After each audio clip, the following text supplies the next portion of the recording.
Commençons par une prière ce matin.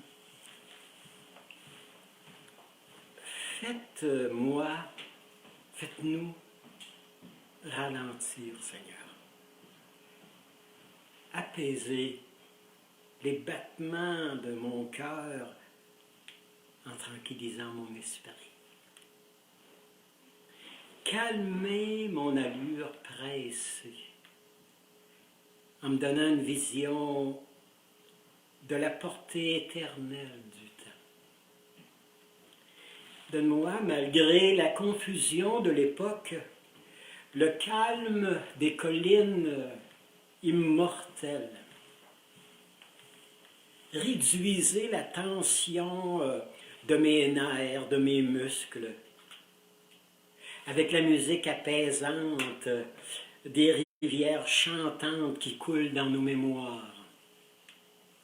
Aide-moi à profiter pleinement du pouvoir reposant et fortifiant du sommeil, de la marche, du temps de détente. Aide-moi, enseigne-moi l'art de prendre des petites vacances d'un instant pour admirer une fleur, causer avec un ami, quelques pages d'un bon livre à lire. Faites-moi ralentir, Seigneur, et aide-moi à faire pousser mes racines en profondeur, dans le sol des valeurs permanentes de la vie, pour que je puisse un jour atteindre les étoiles de ma destinée finale. Alors aujourd'hui, dans notre rencontre à la Maison du Renouveau, alors avec ces capsules d'espérance, alors vous savez, dans les circonstances qu'on vit, dans les bouleversements dans notre monde, comment garder l'espérance, comment se renouveler intérieurement. Et ce matin, imaginez-vous donc, notre thème c'est en quarantaine. Le sens profond, biblique même, de la quarantaine. D'abord une belle pensée. Alors le texte, la parole de Dieu qui m'inspire ce matin, c'est Jésus au désert, en Marc 1, 12 et 13. Aussitôt, l'Esprit pousse Jésus au désert. Et durant 40 jours au désert, il fut tenté par Satan. Il était avec les bêtes sauvages et les anges le servaient. Être en quarantaine, ça tente qu'il va y avoir des belles lumières qui peuvent se faire. Il va y avoir des combats aussi, des combats. Alors des fatigues, des ennuis, des creux de vagues, des moments où on a l'impression de tuer le temps, on ne sait pas où on va. Jésus, au désert, imaginez le combat qu'il a dû livrer. Le combat, vous savez, entre la peur, entre la confiance, est-ce que je vais faire confiance au Père? Est-ce que dans la mission qui m'attend, est-ce que je peux être en confiance? Ou si je vais être pris par les peurs? Il s'est battu avec ses peurs, Jésus. Vous savez, une sorte de bataille, de combat entre l'esprit et la chair. Entre le saint qui est à l'intérieur de lui et le démon qui rôdait autour pour essayer de mélanger les cartes. Un combat entre la volonté de Jésus, sa propre volonté à lui, son vouloir, et la volonté du Père. La volonté du Père. Tout un combat entre la lumière et les ténèbres. Alors, je ne sais pas si vous avez remarqué, je ne dis pas un combat entre les ténèbres et la lumière. Je dis d'abord, c'est la lumière, c'est le jour, c'est parce que de la lumière, c'est parce que ça fait jour, c'est parce qu'il y a l'esprit que toutes nos peurs montent, que toutes nos peurs se déchaînent, que nos angoisses sortent de leur cachette. C'est ça le combat dans le désert. Hein? Une pensée très forte de Jean Montbourquette dans Chacun sa mission. Il est essentiel, surtout au moment critique, au moment cruciaux de certaines transitions, de certains changements dans la vie, il est essentiel de se retirer de ses activités habituelles pour entrer en soi-même et réfléchir sur le rêve de notre âme, notre rêve, nos plus grands désirs, la volonté profonde de ce que de plus profond à l'intérieur de nous autres. Une autre pensée que j'aime bien, c'est de Patrice de la Tour du Pin. L'écorce d'un texte, l'enveloppe d'un événement, protège le fruit qui est caché dans l'enveloppe. Comment pouvez-vous savourer le fruit si vous ne prenez pas le temps de percer l'écorce? Être en quarantaine, il y a un fruit là, qui nous attend. Il faut que je me rende au fruit, à la saveur, le goût du fruit. Mais pour m'y rendre, il faut qu'il y ait des enveloppes qui tombent. L'apparence, l'image, pour retrouver la transparence à l'intérieur de chacun de nous. Être en quarantaine. Je vous donne un beau témoignage qui me l'exprime. Il y a quelques années, une dame m'avait demandé de la rencontrer avec son conjoint à l'hôpital. Son conjoint était dans la grande phase, la grande transition de la fin de la vie, pour entrer dans l'autre vie. C'était des gens que j'avais connus il y a plusieurs années, mais je n'avais jamais eu 20 nouvelles d'eux. Je me suis rendu à l'hôpital et j'ai rencontré un homme, vous savez, je me demandais quel ouragan a pu passer dans sa vie pour être aussi brisé, le visage, alors la tension, l'angoisse se lisait et dans ses yeux et dans les traits de son visage. Je lui ai salué et tout bonnement il a tourné la tête, il m'a viré le dos vers le mur. Son épouse a longé le mur doucement, gracieusement, sans dire un mot. Et elle a commencé à le caresser, le regarder, lui sourire. Et elle relevait ses cheveux dans le visage. Elle lui donnait une petite pommade, vous savez, une petite caresse au visage. Alors, elle le donnait des caresses sur les bras. C'était touchant, c'était beau. Et elle lui disait, comme tu es beau, que tu es beau.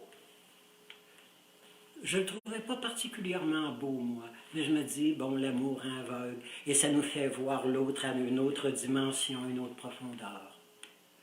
Et à un moment donné, le miracle s'est produit. J'ai vu l'homme se retourner, détendu, le visage en paix, souriant. Et il m'a dit, est-ce qu'on peut prendre un peu de temps? Le miracle de l'amour, la lumière, la bonté, la caresse, le toucher, la bienveillance qui fait des merveilles. Le soleil, j'ai vu le soleil se lever dans la vie de cet homme-là. Et c'est ça, hein? Il était en quarantaine, hein? Et il y avait un grand combat intérieur qui se livrait à l'intérieur de lui. et la présence de cette mère qui était, de cette épouse qui avait tous les gestes de la maman, la douceur, la bienveillance. Non, on est appelé à des grands combats et la quarantaine peut être le moment de grandes transformations et de grands changements. Le désert. Je pense au désert des jeunes. Tout des quarantaines à traverser dans leur vie de jeune.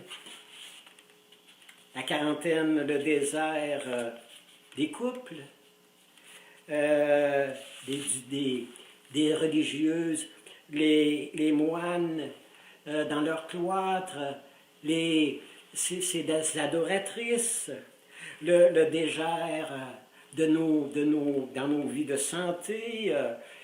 Le désert est différent pour chacun.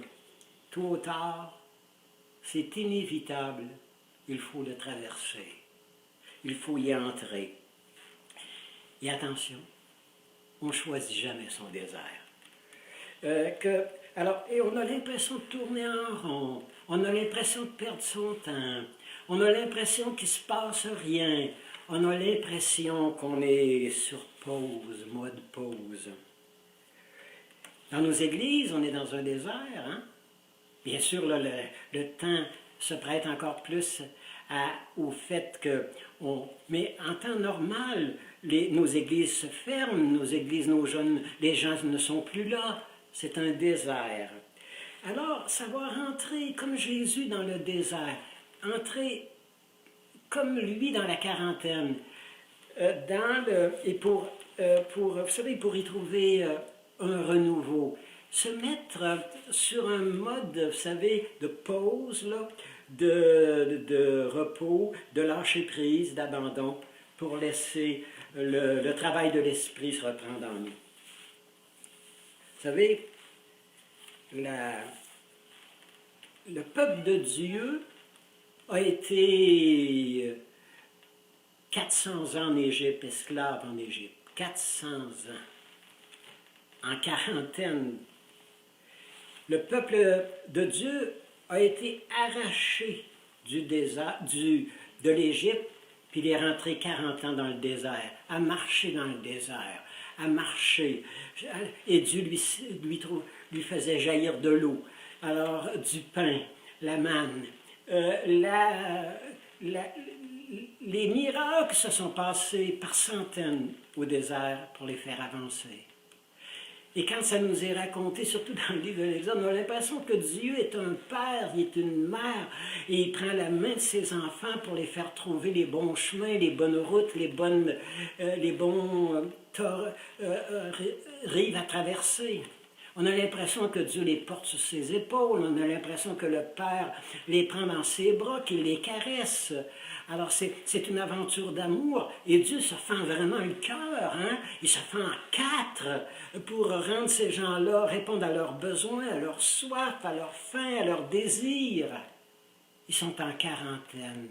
Alors ils peuvent creuser leurs sources, ils peuvent creuser, descendre dans leurs racines. Parce que vous savez, quand ça va bien, puis que tout est dans le meilleur des mondes, et qu'on arrive, et qu'on a l'argent, on a l'impression qu'on est dans... Vous savez, on est comme des arbres qui ont, dans l'été, là, à l'automne, ils ont toutes dans les branches. Mais à un moment donné, on rentre en hiver, et là, il faut descendre dans nos racines. C'est une invitation à descendre dans nos racines. Après 400 ans en Égypte, après 20 ans, à 40 ans dans le désert, Moïse a vécu à un moment donné une quarantaine sur la montagne. Il est allé contempler Dieu, et Dieu lui a donné les commandements. Comment être heureux, comment s'entendre, comment arriver à s'épanouir, comment savourer la vie. Et à un moment donné, il descend de la montagne où il y avait eu des lumières, où le cœur de Dieu s'était ouvert, là. Vous savez, comme un livre ouvert. C'était raconté hier dans le livre de l'Exode, dans l'évangile d'hier, la lecture d'hier. Moïse descend et il s'aperçoit que les gens ont fait des veaux d'or. Et à la place d'adorer Dieu, de servir Dieu, de suivre de Dieu, de se laisser conduire par la main de Dieu, ils se sont fait les choses à leur façon. Vous savez, alors ils se sont fait des veaux d'or. Le marché, la bourse, le profit, la réussite à tout prix, vous savez, une sorte de vouloir maîtriser tout. Dieu s'est aperçu que son peuple voulait s'en sortir par lui-même et qu'il n'avait pas besoin de Dieu pour mener leur vie. Alors, le peuple était désorganisé, les gens étaient, il y avait des famines, alors vous savez, des débordements d'excès de violence dans le peuple. Alors Dieu, à un moment donné, il dit à Moïse, écoute, j'en ai assez fait, j'ai tout fait ce que je pouvais, eh bien moi, là, je les laisse faire à leur tête, puis je les laisse faire comme bon leur semble. Et Moïse s'est levé. Et Moïse a pris la parole et Moïse s'est mis à défendre son peuple et a dit, Dieu, c'est toi qui as libéré ce peuple-là, alors marche avec nous. Et Dieu s'est repenti d'abord s'être découragé de son peuple. Et Moïse s'est levé, et il doit se lever aujourd'hui des gens qui prennent la parole, des gens qui sortent de la moyenne, des gens, des prophètes, des leaders, des gens qui, vous savez, qui vont marcher avec Dieu. Parce que Dieu ne peut pas nous libérer des problèmes que l'humanité puis que notre monde est en train de traverser. Dieu ne peut pas nous amener à un avenir sans que nous autres nous prenions part. Et Dieu ne veut pas, il veut que nous soyons là. Alors c'est à nous, là, un peu comme Moïse disait, non, on va marcher avec toi, on va retrouver le chemin, on va retrouver la route, on va marcher ensemble. Vous savez, notre espérance, là, c'est pas une petite de croyant qu'à un moment donné, on va faire un monde nouveau, on va plus s'entraider, on va plus s'aimer, on va se pardonner, on va bâtir un monde qui se tient debout. On va y arriver. Mais Dieu a besoin de nous autres et Dieu ne nous fera pas rentrer dans l'avenir sans que nous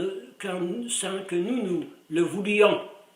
Alors c'est grand. On a un appel qui est merveilleux. On a une invitation qui nous... On est dépassé par les événements et on demande...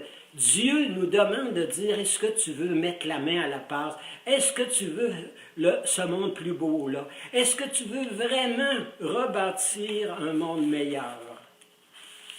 Alors on va écouter un chant. Nous le voulons, ce monde bleu de Jean-Claude Gianada. Nous le voulons, ce monde plein de soleil. Nous le voulons ce monde avec des colombes dans le ciel, des arcs-en-ciel. Et puisqu'aimer, c'est d'abord se mettre en danger, c'est s'exposer, c'est aller au combat. Nous le voulons, ce monde bleu, plein de merveilles.